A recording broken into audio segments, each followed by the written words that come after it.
नमस्कार मित्रों, जब पांडवों और कौरवों के बीच युद्ध होना तय हो जाता है तब दुर्योधन श्री कृष्ण जी से सहायता मांगने के लिए द्वारिका नगरी पहुंचता है। और जब वो श्री कृष्ण जी के कक्ष में जाता है तो वो देखता है कि श्री कृष्ण जी अपने निद्रा में मग्न थे, इसलिए दुर्योधन उनके सिरहाने जाके बैठ जाता है। फिर कुछ देर बाद इसी कार्य से यानी कि युद्ध के लिए सहायता मांगने के इरादे से अर्जुन भी श्री कृष्ण जी के कक्ष में पहुंचता है और श्री कृष्ण जी को सोया हुआ देखकर अर्जुन श्री कृष्ण जी के पैदाने बैठ जाता है। और फिर जब श्री कृष्ण जी की नींद खुलती है तो उनकी पहली दृष्टि अर्जुन पर पड़ती है और अर्जुन को सामने देख श्री कृष्ण जी उनके आने का कारण पूछते हैं तो अर्जुन बोलते हैं कि उन्हें युद्ध के लिए सहायता चाहिए। अब इसी बात पे पीछे बैठा दुर्योधन खड़ा होता है और बोलता है, युद्ध के लिए सहायता मांगने मैं भी आया हूँ और मैं अर्जुन से पहले आया हूँ, इसलिए पहले मेरी सहायता कीजिए। अब इस बात पे श्री कृष्ण जी दुर्योधन की तरफ मुड़ते हैं और कहते हैं, हे दुर्योधन, मेरी दृष्टि सबसे पहले अर्जुन पर पड़ी थी और तुम कहते हो कि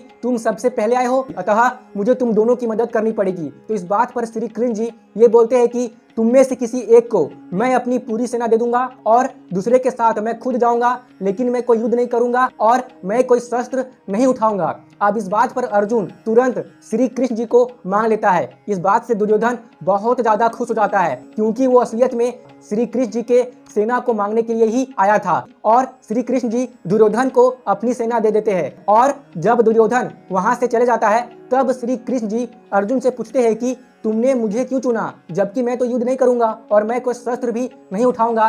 तो अर्जुन बोलता है कि मुझे पूरा विश्वास है कि आप जहां रहेंगे विजय वहीं होगी और फिर मैं ये चाहता हूं कि आप युद्ध में मेरे सारथी बने। इस बात को श्री कृष्ण जी स्वीकार कर लेते हैं और वो महाभारत के युद्ध के लिए अर्जुन के सारथी बन जाते हैं। जय श्री कृष्ण।